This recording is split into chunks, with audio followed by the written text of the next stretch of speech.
Another edition of Riding Home. Dean, Anna Ruth, and Ryan. Matt has escaped above the border. So, listen, I promised y'all I wasn't going to really go on a rant. And I'm not going to, because I'm sure everyone else is right now. Let's just establish that Georgia did not play as well today as they should have / could have. And that they won by 17, had 500 yards of offense, and scored just shy of 40 points. Yeah. Comments? But they didn't play well. I mean, they played okay. They didn't play to the standard. It's going to be all right. Yeah, I don't know, man. I'm not sure it's going to be all right. I'm not sure it's going to be all right. Listen, put your shades on and just sit back. Listen, Ladd McConkey, bad day for Ladd McConkey. Got to shake it off. Got to have a short memory. I mean, dropped touchdown pass, fumble, and the muff punt. His 2 turnovers led to 10 Kent State points. Bad day for him. And if those mistakes didn't happen, this could be a very, very different ball game. Georgia scoring in the 50s, and I don't think Kent State would have broken 20, maybe not even broken 14. But outside of that, as much as I try to look at it in a positive light, they were sloppy. Stetson, not his most accurate game. He missed a couple of balls that he usually wouldn't. Kendall Milton going down really easily. Had a touchdown opportunity. Went down at the first time someone touched him. To me, it looks like Dajon Edwards is the best. He is the best running back. Kenny McIntosh is the most versatile, but Dajon Edwards is the best pure runner out of that group. Kenny,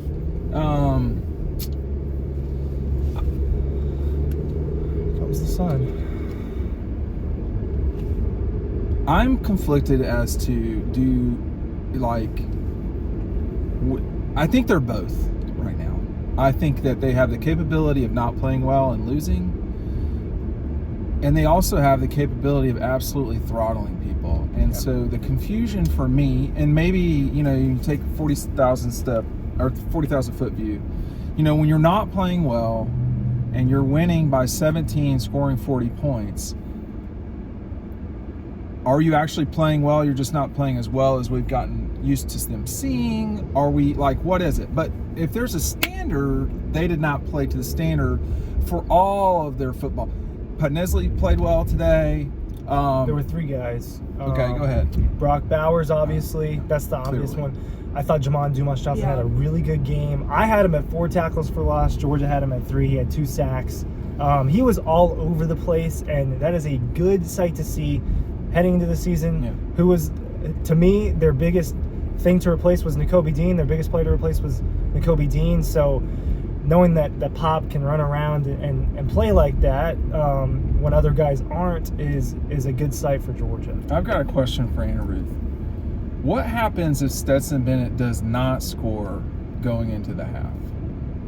I mean, I don't think Georgia loses, but you tell me what happens in the third quarter. Because Kent State went 3 and out. It would have been 19-13 at halftime if that was the case. Right. And you could feel it though in the stadium. Yeah, you could. I mean, even after the muff punt, Ladd came off the field and was had his head down, and AD was on the sideline, and he was patting him on his helmet, come on, kind of. They talk about all the time, the next play mentality. I think was kind of in play there for him, although it was kind of hard after multiple times of messing up. But Pop said after the game, he was our defense played okay, and he said, we're not up to standard though. Now what that standard is, I don't really exactly know. Well, it might be a field goal a game, and they allowed 22 points. Yeah. So I don't know. Here's my thing about it is, just from the Ladd perspective, it would have been a lot different if those plays did not happen. But if I'm Ladd and I leave the door open and my 4-year-old goes out and he's gone, that's the feeling that Ladd had. He doesn't have kids, I don't think. And so the feeling is total embarrassment, freak out. You have a moment you're freaking out. And some people were booing him. I could hear it in the stands. Well, those people need to. Yeah. I mean, here's my thing on booing. You want to go to the game and boo? Hey, that's your deal. But you want to boo a college player? No. I don't know. No. I don't know about that. But Oh, he. you know, let me finish the I thought have just a real rant, quick. actually. But you What's go that? first. I have a No, rant. you go. You got a rant. Because that's a good transition. This is to the student section. You guys suck this year. I'm serious. Whoa. It's pissing me off. As some, you know, like I'm keeping the bias out of it, but as someone who's been there, done that, what is wrong with you people? I mean, why are you leaving in the second quarter of a game like that? I mean, the crowd is needed in games like that. Yeah. It's needed for energy. The bars will be there at 8 o'clock. The bars will be there at 4:30. So stay in the freaking stadium. Yeah. That's my critique. It was a beautiful day. I mean, what? That's my transition. Speaking of bars, and Ruth is not aware of this, but Ryan and I will be at Paloma Park, Yes. 4 o'clock Friday, Auburn game. Be there. Now, I know a lot of y'all will just be out and about anyway, but we will have a 3-hour program. Not a 3-hour tour. show. Not a 3-hour tour. A 3-hour program. Gilligan's Island reference went way over their head. They did not have TBS when they were kids. Yeah. Didn't have me at all. Listen, be there, Paloma Park, Friday of Auburn at 4 o'clock, okay? So we're going Hey, they have happy hour from 4 to 7. and Ruth off the top rope. Now, Yeah. back to this thing. We expect to see everybody there. You can buy DAWGSTRUCTION. Friday before Auburn. Friday before Auburn. I know how that weekend's going to be. It's not going to be pretty, but we're going to start it off right. Yeah, you We're can gonna start start with it- dog we're posts. gonna That's start what it you off can right. do. We will be yeah. streaming it, but the stream is going to be an adventure. It's always an adventure. Especially for that first one. My experience today with the audio video, it happens, you know. But look, I think, to me, you know, this was very close to being a nasty blowout. I'm not sure it was as close to being a close, tight game. You know, but you don't get to pick when a play matters. They all matter. And They so, do. you know, I think the worst play of the game was the decision of Ladd with the punt. The drop in the touchdown in the end zone, okay. The play where he fumbled, that was a great play by the Kent State kid. I'm just going to tell you that right now. And as I ranted on Leggy's thoughts, hey man, this is not about Kent State. They're a good team. They ain't Georgia. They're not an SEC level team. Georgia is the one that's got to play well. And this is probably the worst game they played since, SEC Alabama championship. SEC Championship, which is not the same universe, but this is probably the worst game they played since South Carolina 19. Maybe that's a bit of a stretch. No. Florida Kentucky, 20? Kentucky Yeah. 20. And there were some games, but COVID was such a blur for Yeah. me.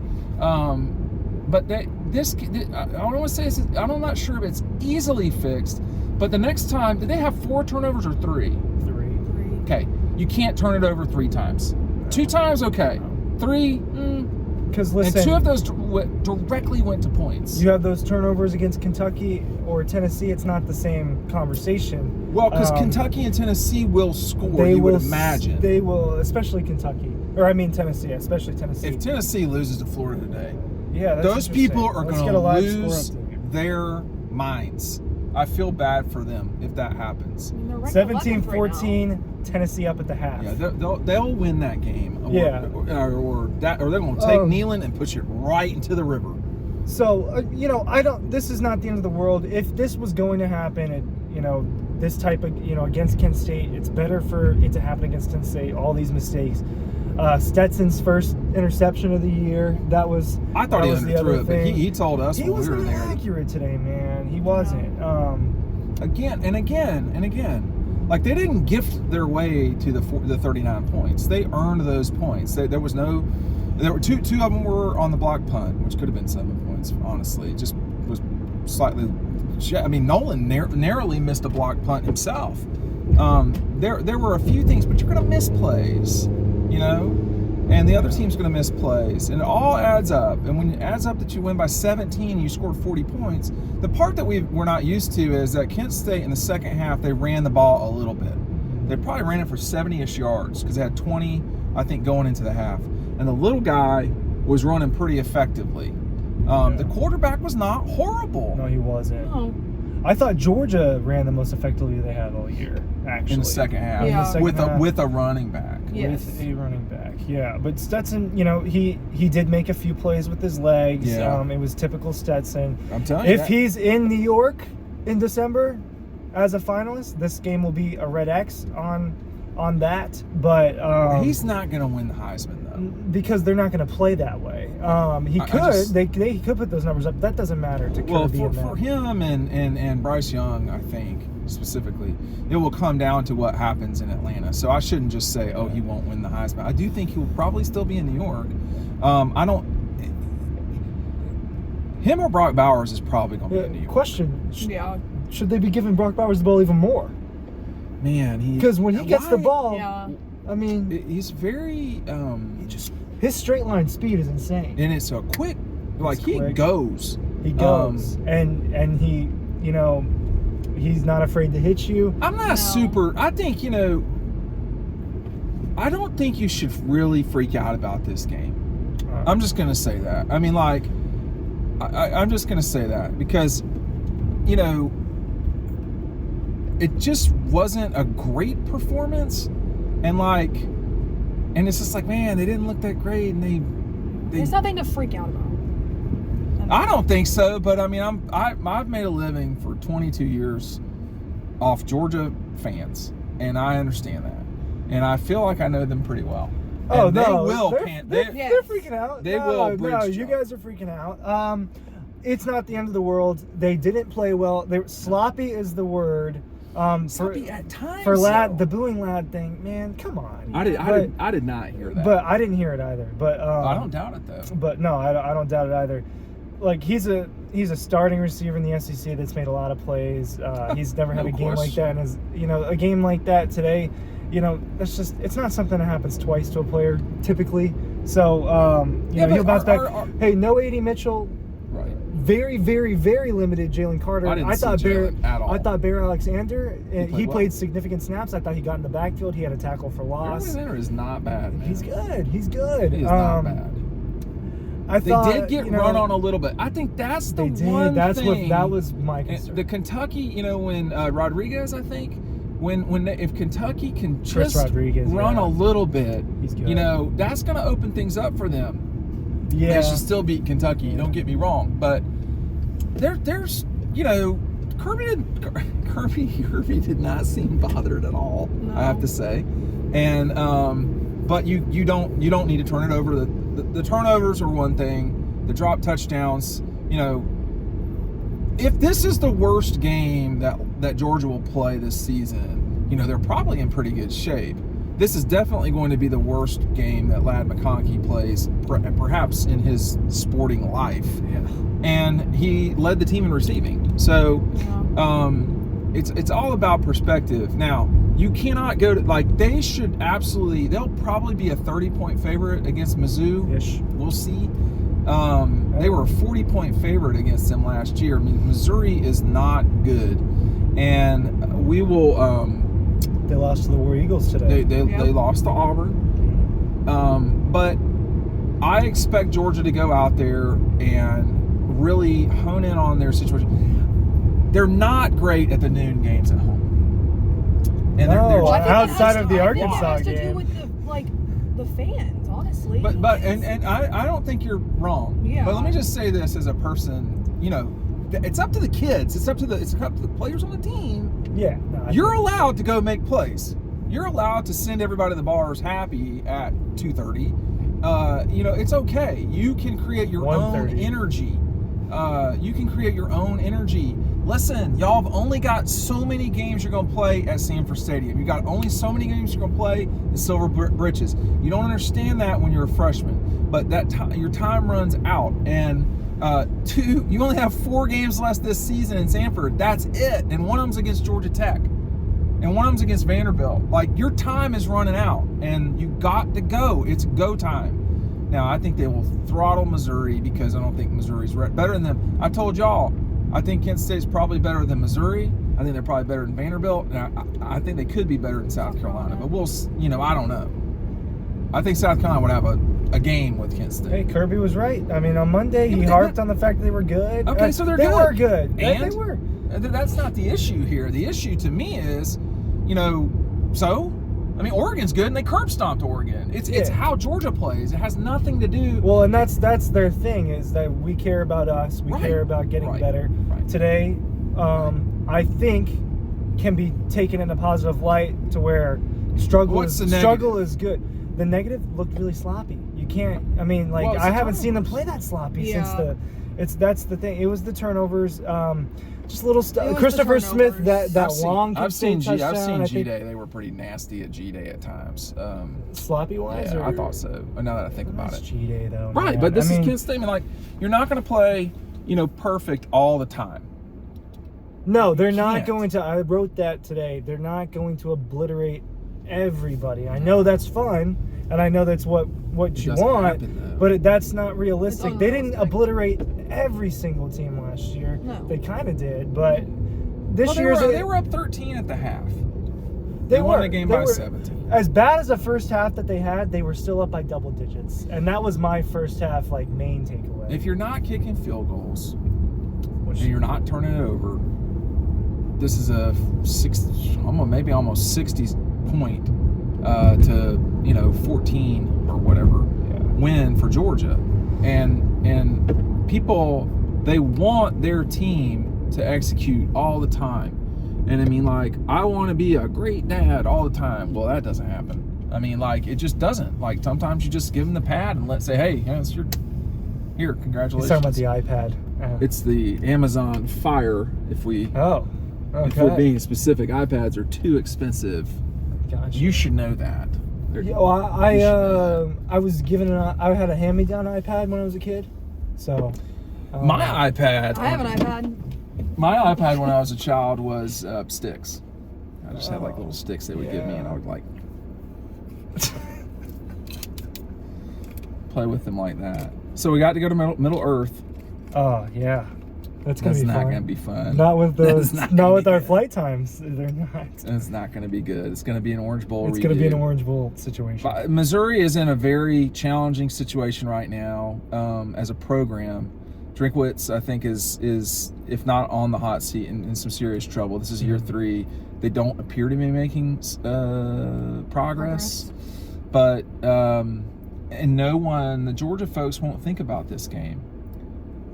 They will just be there to criticize, which is what it is. They have, but Georgia needs to play better. That's all. They need to clean up a couple of things, and honestly, that swings the game in a very significant way. Comments? Anna Ruth, wrap it up. I mean, I feel like we've said a lot.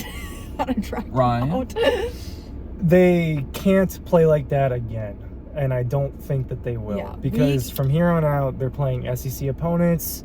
You've got a probable SEC championship looming, bowl season.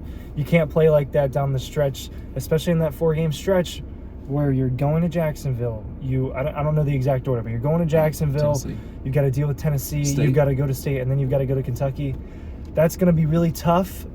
Staying healthy is going to be really important. I think that they've done a mostly good job with that. You can't control that completely, but the sloppiness has to go away. Outside of that, I mean, they won by double digits. I was going to add, I think if they played like this against Tennessee or at Kentucky, those teams are going to take advantage of it more than Kent State does, and then we're in trouble. Well, I'll tell you this. Georgia's in trouble. They played 16 quarters of football, and I would say, 14-ish of them have been pretty good / very good. All 4 against Oregon, pretty much everything against South Carolina. I don't know which quarter they didn't play well today. Which quarter did they not play well? The first quarter. Yeah.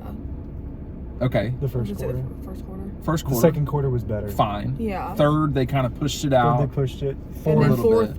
Fourth, they put their nose. They killed the game off in the fourth. Yeah, no, they were trying to kill the clock in the second half. They were running the ball, but I really do think it was a good sign that they ran the ball effectively. They haven't done that yet. Let me just say this too. You had that. Yeah. That's important. And then secondly, though, it was down in the closed end zone when they either forced a field goal or something when when they had the ball at the 1. Yes. That was important too, the Stetson play. But see, I'm pointing to these 3 plays, and those went Georgia's way, right? Yeah. The 3 plays that didn't go Georgia's way cost them points. So it's just a sliding scale of every single play, as it turns out, matters. And it does take a second or two. Stetson, one of the things that Stetson said, I can't remember if you were there or not, but he said, some of the guys were, they've only played 3 games, and they think, hey, we're great, we don't ever have any problems. And today was kind of a reminder of, hey, it's not always easy. Yeah, other positive, I think that younger guys and guys that don't play a lot made some plays. Jalen Walker, the freshman linebacker, blocked punt. Bill Norton had a tackle for loss. There were guys out there. Tyrion Ingram-Dawkins was getting in the backfield. Guys that haven't played a lot in their career or just haven't played because they haven't been there made plays. That experience matters. That was one of my, kind of keys when we talked about it earlier in the week, that it's really important to get those guys involved for the future of the program and for potential injuries. If I was Stetson and I was passing the ball off, I'd want to pass it to Dejon Edwards after today. Well, he played well. Yeah. And he's maybe a true Georgia good running back. Well, maybe he should be getting more snaps. I think he should be. Me and Ryan talked about that. I think he will be. Yeah. I mean, it's just not quite right yet with the first 2 backs. Although I think Kendall had a decent day from my perspective. I cannot remember every single thing. He did. It just baffles me how easily he goes down for his size. When they go low at him, he has no ability to shake it off. Which is, that's... Edwards I don't know is if that's really something hard to tackle. He's also really low to the ground. That's something that Kirby talked about. His balance. Which is really important. A little shaken up there towards the end. A guy came flying in on his lower body. Yeah, I was right there. It was. Yeah. So listen, but a real problem wasn't a bigger deal. A real problem would be one of those 3 getting hurt. Yeah. That would be a problem. Well, Branson has played some, and I think he's played well in the opportunities that they've given him. But he's, to me with the running backs though, they've had so many freshman running backs play well. So Branson, if you trust Branson, but I do think it's a problem if someone gets hurt. Well, yeah, but then you just but dude, half the time Stetson's just dunking the ball over to them, and it's like a 6-yard gain, and the crowd doesn't do anything. Like if it's not a first down or more, the crowd is just like, let me go get a hot dog. They just don't get it. No, well, I'm just observing. Okay. I'm not talking about my brother. I'm not talking about them. Our YouTube audience totally understands. Yeah, they're there with us all the time. They can tell me what I'm thinking right now, which is that the video's over.